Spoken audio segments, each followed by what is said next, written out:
New राज coaching classes के इस online व डिजिटल प्लेटफॉर्म पे आप सभी दोस्तों का हार्दिक अभिनंदन व स्वागत है।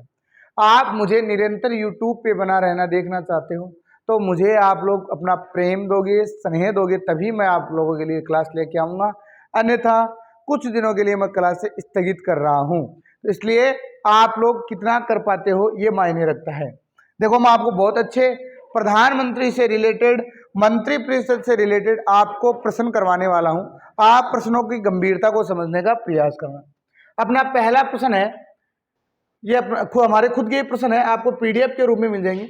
अन्य मंत्रियों की नियुक्ति राष्ट्रपति किसकी सलाह पर करता है? अच्छा प्रश्न है। देखो, अन्य जो मंत्री होते हैं इनकी नियुक्ति राष्ट्रपति किसकी सलाह पे करते हैं? ऑप्शन है 4। प्रधानमंत्री की सलाह पे करता है क्या? भारत के मुख्य न्यायाधीश की सलाह पे करता है क्या? लोकसभा अध्यक्ष की सलाह पे करता है क्या? राष्ट्रपति की सलाह पे करता है? तो जो अन्य मंत्रियों की नियुक्ति है राष्ट्रपति महोदय प्रधानमंत्री की सलाह पे करते हैं। इसका करेक्ट आंसर है क्या है? प्रधानमंत्री।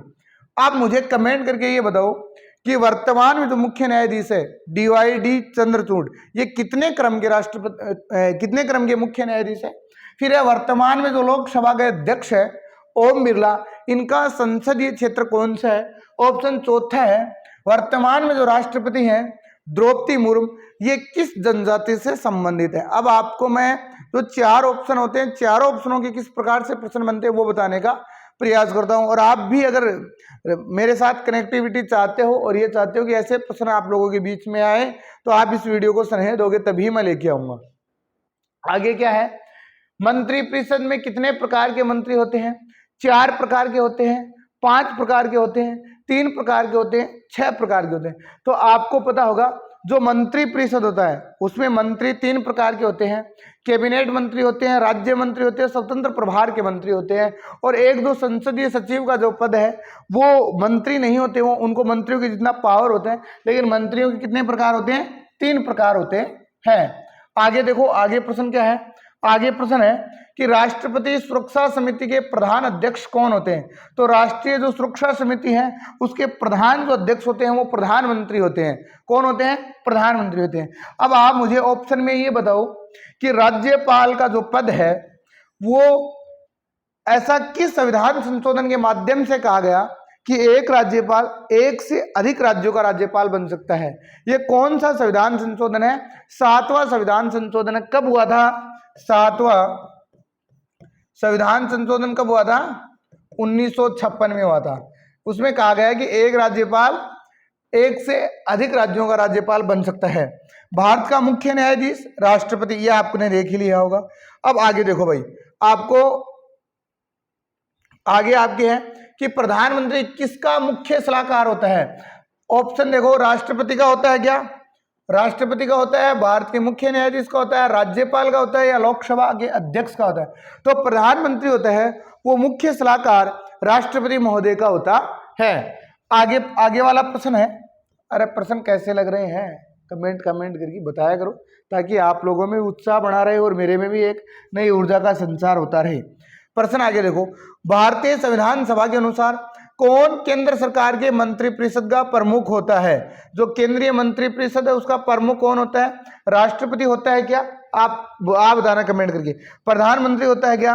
भारत का मुख्य न्यायाधीश होता है क्या? भारत का महान्यायवादी होता है क्या? करेक्ट आंसर है भारत का प्रधानमंत्री होता है। अब मुझे ये बताओ कि भारत का वर्तमान में महान्यायवादी कौन है? ये कमेंट करके बताने का प्रयास करना। आगे देखो, आगे वाले प्रश्न आपको क्या कहते हैं? आगे प्रश्न है कि लोकसभा का नेता किसे कहा जाता है?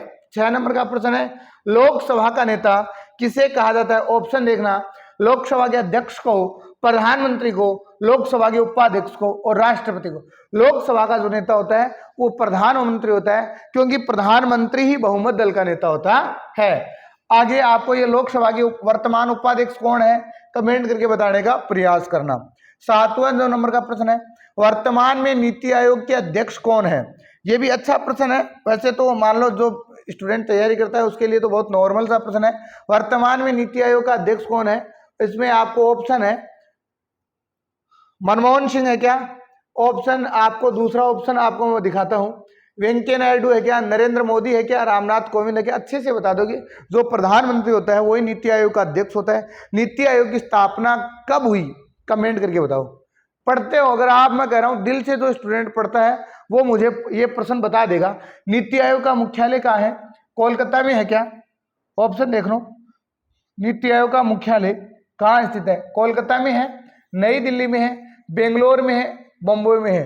देखो ये प्रश्न आप लोग कमेंट करके बताओगे, नीति आयोग का मुख्यालय कहाँ स्थित है। मैं नहीं बताऊंगा अब आपको, ये प्रश्न भी 9 नंबर का प्रश्न भी है, वो भी मैं नहीं बताने वाला हूँ। मैं देखता हूँ आप लोग कितने पढ़ते हो। भारत के किस प्रधानमंत्री का कार्यकाल, ये सबसे बच्चे वाला प्रश्न है। अगर ये भी तुम लोग कमेंट करके नहीं बताते हो तो इसका मतलब तुम लोग अपने अध्ययन कार्य से, अपने लक्ष्य से बहुत दूर हो। आपको लाल बहादुर शास्त्री के बारे में 2 बातें जरूर बता देता हूँ। लाल बहादुर शास्त्री वो शख्सियत है जिन्होंने ताशकंद समझौता किया था। और कब हुआ था ताशकंद समझौता, 10 जनवरी 1966 को ताशकंद में एक समझौता होता है। और उसी समझौते को 11 जनवरी 1966 को तो इनका निधन हो जाता है। राजीव गांधी वो प्रधानमंत्री हैं जिन्होंने कंप्यूटर में क्रांति में एक जनक लेके आए थे। अटल बिहारी वाजपेयी वो प्रधानमंत्री हैं जिनका कार्यकाल क्या रहा है सबसे, आप बताओ कमेंट करके, मैं नहीं बताने वाला। प्रधानमंत्री पद से त्यागपत्र देने वाला प्रथम व्यक्ति कौन था। देखो कितना अच्छा प्रश्न है। मोरारजी देसाई थे क्या, एच.डी. देवगौड़ा थे क्या, इंद्र कुमार गुजराल थे क्या, विश्वनाथ प्रताप सिंह थे क्या। प्रधानमंत्री के पद से त्यागपत्र देने वाला प्रथम गैर कांग्रेसी प्रधानमंत्री कौन बना था, मोरारजी देसाई बना था। और मोरारजी देसाई ने ही अपने पद से त्यागपत्र दिया था। अब यहाँ देखो 2 प्रश्न और हैं। एच.डी. देवगौड़ा के बारे में कम पूछा जाता है, इंद्र कुमार गुजराल के बारे में कम पूछा जाता है, विश्वनाथ प्रताप के बारे में कम पूछा जाता है। अगर आपको ये वीडियो पसंद आया है तो आप अपने दोस्तों के साथ इसको साझा करना, शेयर करना।